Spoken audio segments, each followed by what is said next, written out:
मैं ब्रह्मा विष्णु और महेश को कभी ईश्वर नहीं मानूंगा।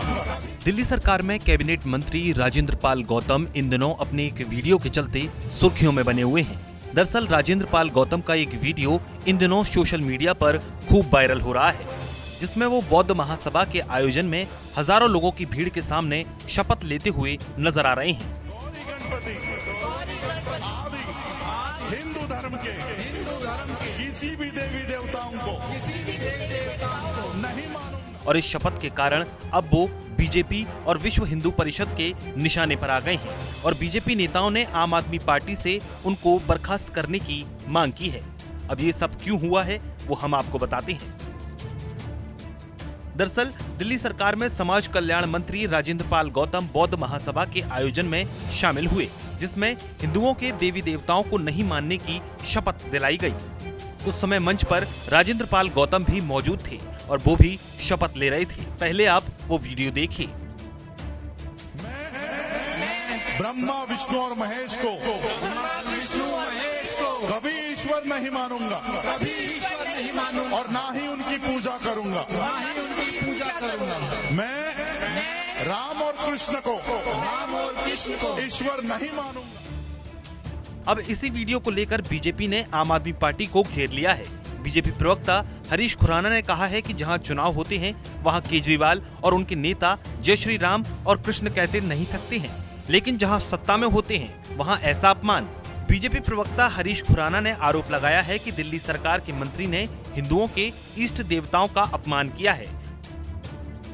उनके अलावा बीजेपी नेता कपिल मिश्रा और बीजेपी सांसद मनोज तिवारी ने भी इस कार्यक्रम पर सवाल उठाए हैं। बताया जा रहा है कि इस घटना को लेकर आप संयोजक अरविंद केजरीवाल भी राजेंद्र पाल गौतम से नाराज हैं। कपिल मिश्रा ने ट्वीट कर कहा है कि केजरीवाल के मंत्री दिल्ली में हिंदुओं और हिंदू देवी देवताओं को गाली दे रहे हैं और खुद केजरीवाल गुजरात में जय श्री कृष्ण के नाम पर वोट मांग रहे हैं। आम आदमी पार्टी अब गरीब हिंदुओं को मुफ्त सामान देकर धर्म परिवर्तन कराने वाली एजेंसी बन गई है। इस वीडियो पर विश्व हिंदू परिषद ने भी सवाल उठाए हैं। नहीं है, ये सीधे सीधे हिंदू और बौद्ध के बीच नफरत फैलाने की, दंगा फैलाने की एक कोशिश है। आपको पता है ना कि हिंदू और बौद्ध आपस में कितने प्रेम से रहते हैं। आप बोध गया चले जाइए, कौन हिंदू है जो जाता है और बोध गया महाबोधि दर्शन नहीं करता? जो जाता है श्राद्ध के लिए, तर्पण के लिए, गया जी में जो विष्णु मंदिर है, तो वो करते वो भी बौद्ध मंदिरों के दर्शन करके आता है। और आप के स्टेटमेंट से आज वहां नफरत फैला हुआ है। सब लोग सोच रहे हैं ये क्या हुआ है। हमारा धर्म एक दूसरे का आदर करना सिखाता है। अपने धर्म की बात करो, प्रचार करो, प्रसार करो, लेकिन जो आम आदमी पार्टी के मिनिस्टर ने किया है वो कहीं से भी स्वीकार्य तो छोड़िए, वो इतनी चिंता बढ़ाए हुए है कि हम सब सरकार रोकने में लगे हैं, तनाव न बढ़े। अब जब मामले ने तूल पकड़ा है तब मंत्री राजेंद्र गौतम ने अपनी सफाई पेश की है और कहा है कि 1956 से आज तक देश और दुनिया में बौद्ध धर्म की दीक्षा ली जाती है। हर साल ये कार्यक्रम आयोजित होता है।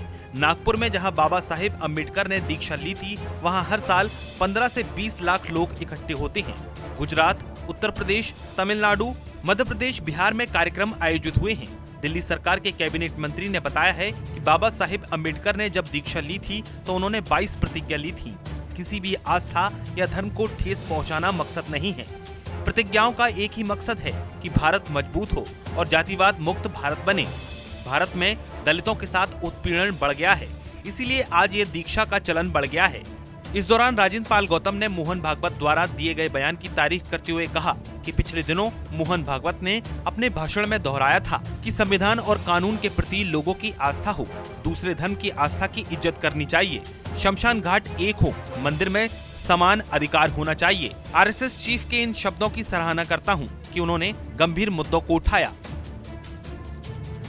बीजेपी का जो आरोप है वो सरासर गलत है। 1956 में चूंकि पूरी जीवन डॉक्टर बाबा साहेब अम्बेडकर जी ने जाति की वजह से उत्पीड़न झेला, यहाँ तक कि उनके सामान को बाहर फेंक दिया गया बड़ोदरा में।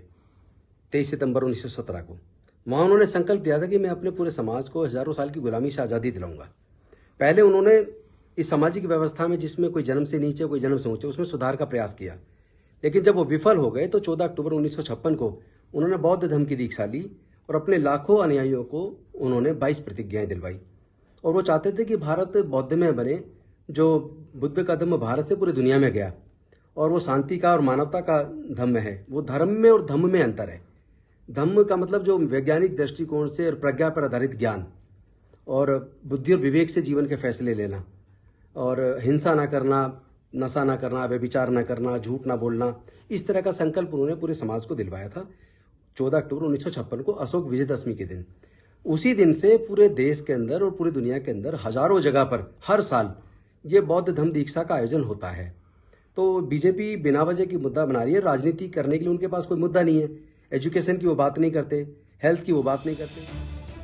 अब इस मामले में राजेंद्र पाल गौतम के खिलाफ दिल्ली बीजेपी प्रतिनिधि मंडल द्वारा पार्लियामेंट स्ट्रीट पुलिस थाने में शिकायत भी दर्ज कराई गई है। बहरहाल इस पूरे मसले पर जहां बीजेपी आम आदमी पार्टी पर हमलावर है, वहीं दूसरी ओर मंत्री राजेंद्र गौतम की ओर से भी सफाई पेश कर दी गई है। हालांकि अरविंद केजरीवाल का इस पूरे मामले पर अब तक कोई भी रिएक्शन देखने को नहीं मिला है। अब देखना होगा ये पूरा विवाद आखिर कहां जाकर खत्म होता है।